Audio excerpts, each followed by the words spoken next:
আল্লাহ বলেন সাহায্য প্রার্থনা করো হে মুমিন। এখন প্রশ্ন হলো সাহায্য চাইতে বললেন কেন?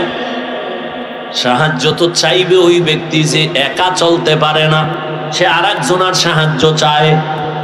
আল্লাহ বলেন মুমিন তোমরা সাহায্য প্রার্থনা করো কেন?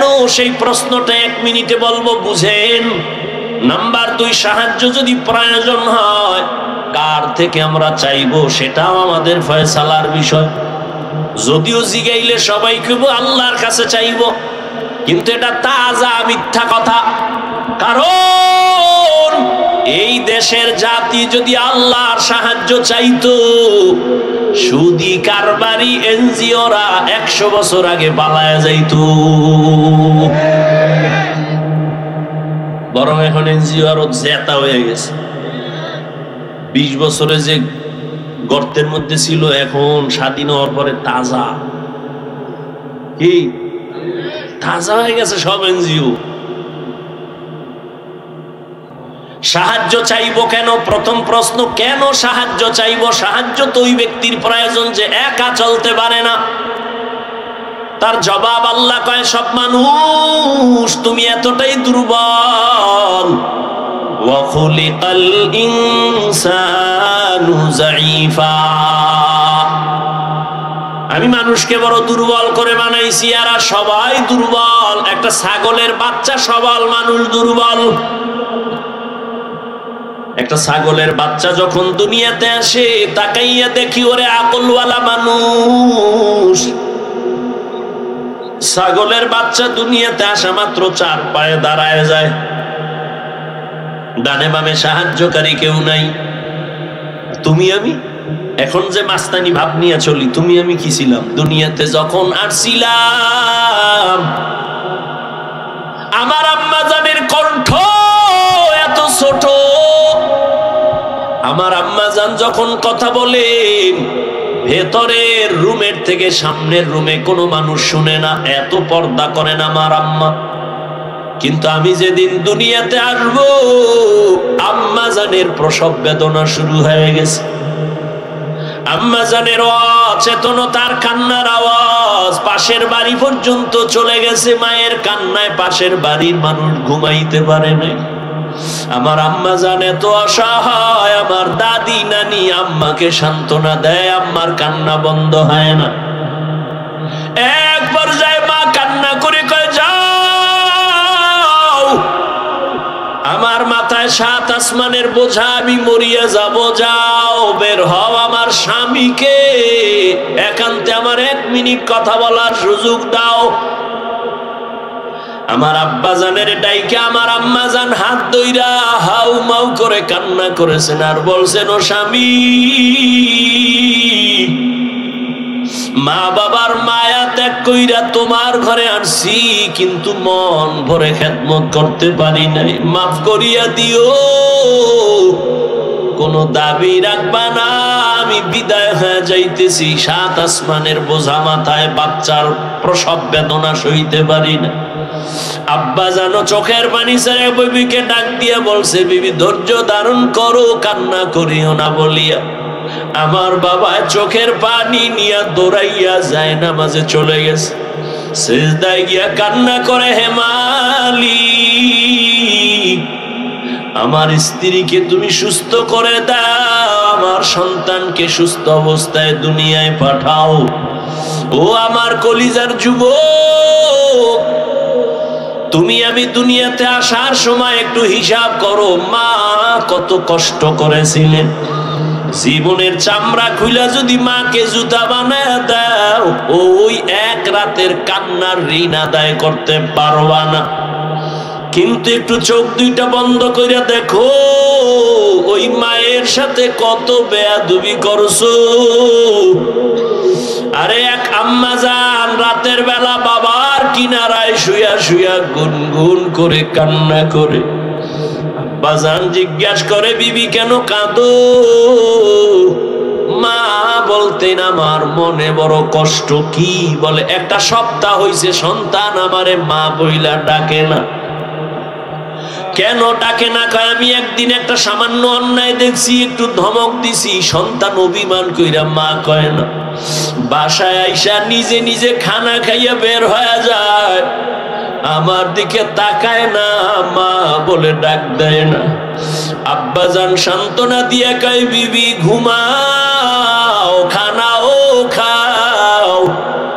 সন্তান ভুল বুঝতে পাইরা একটু পরে আইসা তোমারে মা বলে ডাকবে। আম্মাজান ডাক দিয়ে কয় স্বামী বুঝাইতে পারি না, যতবার আমি খানার প্লেট সামনে নেই আমার মুখে খানা যায় না, আমার ঘুমের বিছানায় ঘুম আসে না, আমার ঘুম থেকে খানা থেকে আমার কলিজার সন্তানের মা ডাকে এত মজা আমি বুঝাইতে পারবো না রে স্বামী। আমার সন্তান যখন আমারে আম্মু বলি একটা ডাক দেয়, আমার কলিজা ঠান্ডা হয়ে যায়। ও সন্তানেরা, ওই মা ওই বাবাকে কে ভুলে গেছো? ওই মা বাবা বেঁচে থাকতেও তো রত্ন হিসাবে দোয়া নিতে পারলা না, আবার এই ময়দানে কত কপাল পোড়া বসে আছে, মা নাই, বাবাও নাই। জীবনে আর 1000 বার চাইলেও মা বলে ডাক দিতে পারবে না, আর কোনদিন বাবা বলিয়া ডাক দিতে পারবে না। আর যার মা বাবা বেঁচে আছে, তোমার কপাল কত ভালো, এখনো সময় আছে, তওবা করিয়া মাকে পাইলে হাত ধইরা দোয়া নিও। মাকে যদি বলতে পারো মা, আজকে ওয়াজের প্যান্ডেলে দেখলাম কত যুবকের চোখে পানি, আমার চোখে পানি নাই কেন মা? মনে হয় তোমার মনে আমি অনেক কষ্ট দিয়েছি, আমার আল্লাহ বেজার হয়ে গেছে। আজ তুমি আমার মাথায় হাত দিয়া দোয়া করে দাও, আর কোনদিন তোমাকে কষ্ট দিব না, বেয়াদবি করব না। মাকে যদি বলতে পারো, দেখবি মায়ের চোখের কোঠায় পানি চলে আসবে। সন্তানটারে ডাক দিয়া বলবে বাবা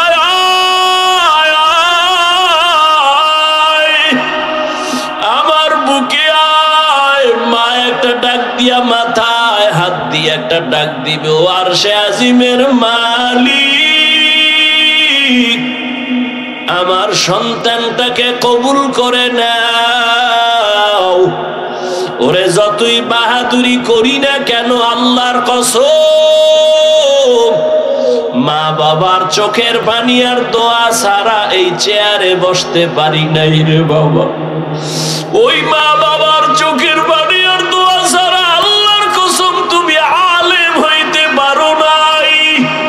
ওই মা বাবার চোখের পানি আর দোয়া ছাড়া টাকার মালিক হইতে পারো নাই রে সন্তান, পরীক্ষায় পাশ করতে পারো নাই। ওই মা বাবার চোখের পানি আর দোয়ার কারণে আজকে তুমি টাকার মালিক, বাড়ি গাড়ির মালিক, সম্মানের চেয়ারের মালিক। জানোনি মা বাবা তোমাকে আমাকে নিয়ে জীবনের শুরু লগ্নে কি কষ্ট করেছে? এমনও বাবা মা ছিল দিনে কাজ না করলে ঘরের চুলায় আগুন জ্বলে নাই। কত কষ্ট করে মা বাবা জীবনটা কাটাইছে রে সন্তান। মাঝে মাঝে মায়ের মনে চাইতো ফল খাবে, টাকার কারণে কিনতে পারে নাই। মাঝে মাঝে বাবার মনে চাইতো ইলিশ মাছ দিয়া খানা খাবে, টাকার অভাবে কিনতে পারে নাই। আজকে তুমি সন্তানের ঘরে ফলের অভাব নাই, ফ্রিজ ভরা তোমার মাছের অভাব নাই। কি লাভ হবে ওই ফল আর মাছ দিয়া? চাইলেও তো মা বাবারে আর খাওয়াইতে পারবা না।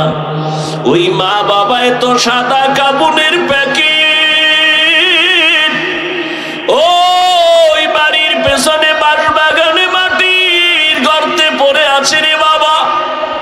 ওই মা বাবারে আর চাইলেও ফল দিতে পারবা না, মাছ দিতে পারবা না। তবে কপাল যদি খুলতে চাও বাবা, 2 ফোঁটা চোখের পানি পাঠায়া দাও। কান্না যদি না আসে, যদি ডানে বামে কোনো কান্নাওয়ালা গোলাম পাও, হাতটা বাড়াইয়া দোয়া নিও। কান্নাওয়ালার দোয়া খালি ফেরত যাবে না রে বাবা।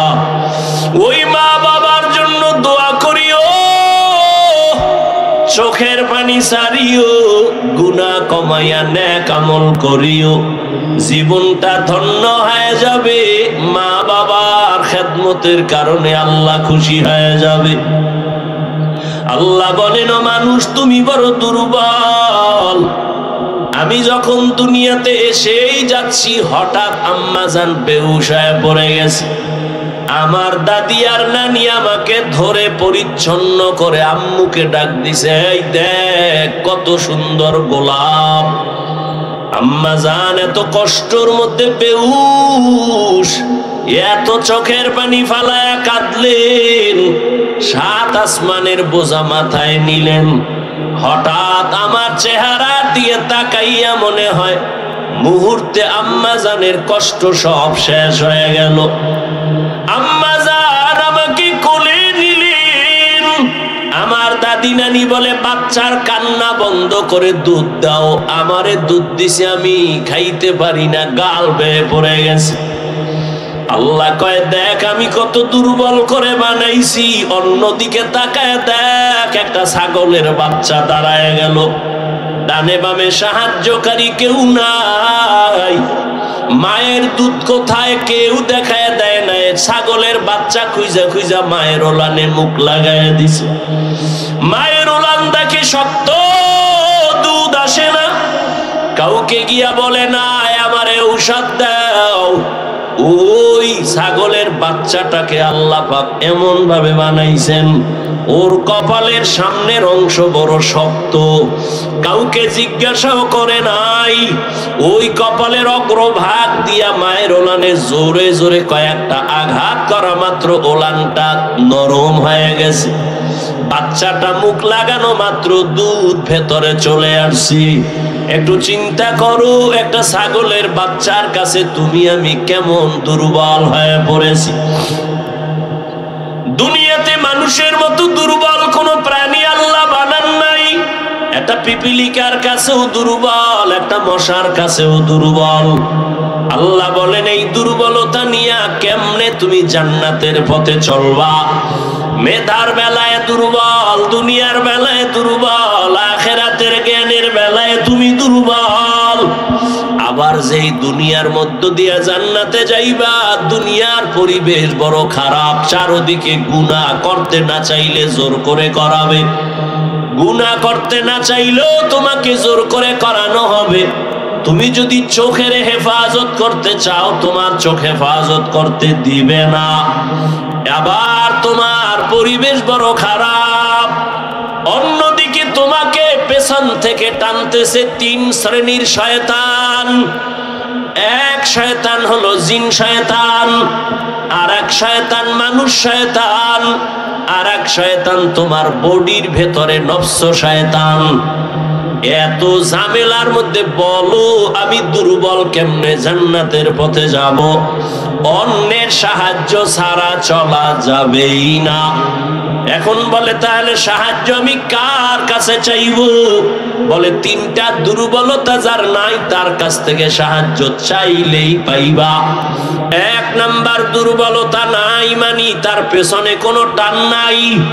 দুনিয়াতে যত মানুষের পেছনে টান, সামনে যত যেতে চাই পেছন থেকে আমার সন্তান ডাকে বাবা দাও, স্ত্রী বলে দাও, মা বলে দাও, বাবা বলে দাও। যত আগাতে চাই পেছনে তত টান। 2 নাম্বার দুর্বলতায় জমিনে যার অভাব নাই।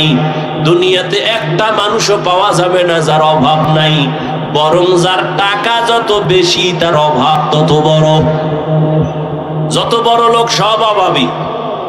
গরিবেরা যদি বড় লোকের কাজ না করেও ভঙ্গু, জনমের মতো ভঙ্গু। ওর খানা পাকায় দেয় কাজের লোক, কারণ বিয়া করছে চৌধুরী বংশের মাইয়া, পাক কইরা খাওয়াইতে পারবে না, আগুনের কাছে গেলে চেহারাটা ঝলসে যাবে, এই জন্য বউ দিয়া পাকায় না, কাজের মাইয়ার হাতের পাক খায়। কপাল কত সুন্দর, এমন কপাল আপন স্ত্রীর হাতের খানা কপালে নাই। ওরে আল্লাহর গোলাম, দুনিয়াতে অভাব ছাড়া কেউ নাই। 3 নম্বরে যার কোনো স্বার্থ নাই, দুনিয়াতে খুঁজে দেখলাম স্বার্থ ছাড়া কোনো মানুষ নাই। অভাব নাই, স্বার্থ নাই, পেছনে টান নাই, এমন কোনো মানুষ নাই। তবে হ্যাঁ, একজনই মাত্র পাবো যার 3টা দুর্বলতা নাই, পেছনে টান নাই, স্বার্থ নাই, অভাব নাই। তিনি হলেন একমাত্র আমার আল্লাহ। ইয়া আইয়ুহান নাস আনতুমুল ফুকারাউ ইলাল্লাহ ওয়াল্লাহু হুয়াল গানিয়্যুল হামিদ।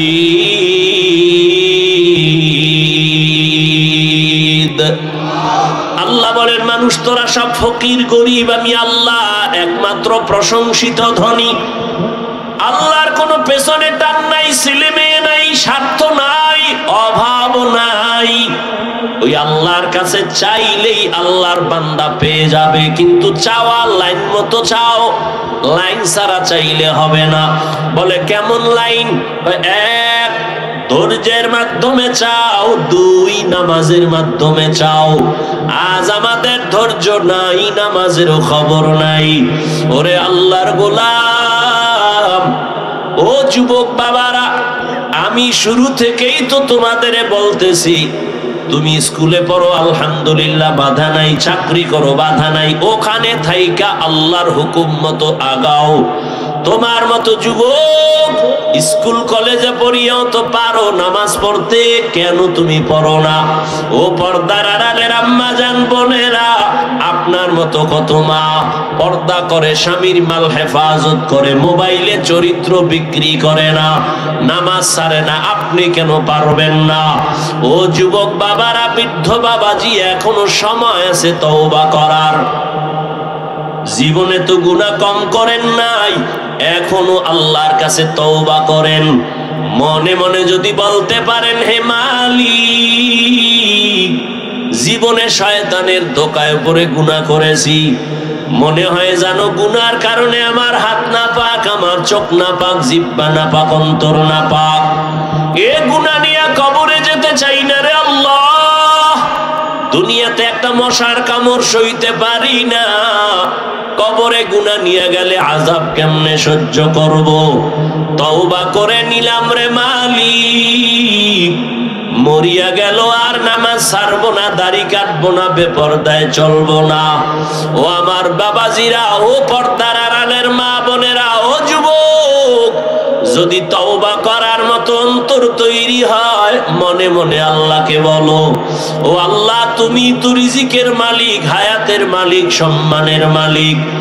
মরিয়া যাই আর বেঁচে থাকি আর কোনোদিন চাকরি করি, ব্যবসা করি, তোমাকে ভুলবো না। উলামায়ে কেরামের পরামর্শ নিয়ে নবীর তরিকায় চলবো, মা বাবার দোয়া নিয়া, মুরব্বী শিক্ষকদের দোয়া নিয়া চলবো, আর গুনাহ করব না। তওবা করার মতো যদি কারো অন্তর তৈরি হয়, মুনাফিকি যদি না থাকে, খাঁটি তওবার নিয়ত যাদের আছে, 2 হাত আল্লাহকে দেখাইয়া দাও। আয় আল্লাহ, আমাদের হাতগুলো কবুল করে নেন। আয় আল্লাহ, আমাদের তওবা কবুল করে নেন। আয় আল্লাহ, তওবার উপরে মজবুত হইয়া চলার মতো তৌফিক দান করেন, আমিন। আলহামদুলিল্লাহি রাব্বিল আলামিন, والصلاة والسلام على سيد الأنبياء والمرسلين وعلى آله وأصحابه أجمعين يا أرحم الراحمين يا أرحم الراحمين يا أرحم الراحمين رب ارحمهما كما ربياني صغيرا اللهم إنك عفو كريم تحب العفو فاعف عنا اللهم إنا نسألك رضاك والجنة ونعوذ بك من سخطك والنار ও দয়ার মালিক কুদরতের নজর দিয়া তাকায় দেখে দুনিয়ার বাড়িওয়ালাদের দরজাগুলো বন্ধ আপনার রহমতের দরজাগুলো বন্ধ নাই ও আল্লাহ আমরা জীবনে যেদিন আসছিলাম মা কত আনন্দ বাবা আনন্দিত কত পবিত্র ছিলাম আজকে দুনিয়ায় আসিয়া শয়তানের ধোকায় পড়ে পবিত্র জীবনটারে নাপাক করেছি আমার গুনার খবর আমার মা বাবা আপনজন কেউ জানে না ও আল্লাহ যদি জানতো কেউ আদর করতো না ও আল্লাহ আপনি যে কত দয়ার মালিক জীবনে এত গুনাহ করেছি হাতের দ্বারা গুনাহ চোখের গুনাহ জবানের গুনাহ অন্তরের কল্পনার গুনাহ ও আল্লাহ আপনার দেওয়া পানি আপনার দেওয়া সূর্যের আলো চাঁদের আলো বাতাস সব আমি ভোগ করছি আবার আপনার নাফরমানি করেছি ও আল্লাহ আপনি কত দয়ার মালিক রাগ করিয়া সম্মানের চেয়ার থেকে ফালাইয়া দেন নাই ও আল্লাহ খানা বন্ধ করেন না আজ আমরা আবার ফিরে আসছি আর গুনাহ করব না তওবার নিয়ত করেছি রে মালিক গুনাহ নিয়ে মরণের বিছানায় যাব না কবরে যাব না দুনিয়াতে সূর্যের গরম সহ্য করতে পারি না রে মালিক গুনাহ নিয়ে জাহান্নামের আগুনের গরম কেমনে সহ্য করব একটা মশার কামড় সইতে পারি না জাহান্নামের আযাব কেমনে সহ্য করব ও আল্লাহ একটা বেতের বাড়ি সইতে পারি না কবরে দুই পার্শ্বের মাটির চাপ কেমনে সহ্য করব ও আল্লাহ তওবা করেছি আর গুনাহ করব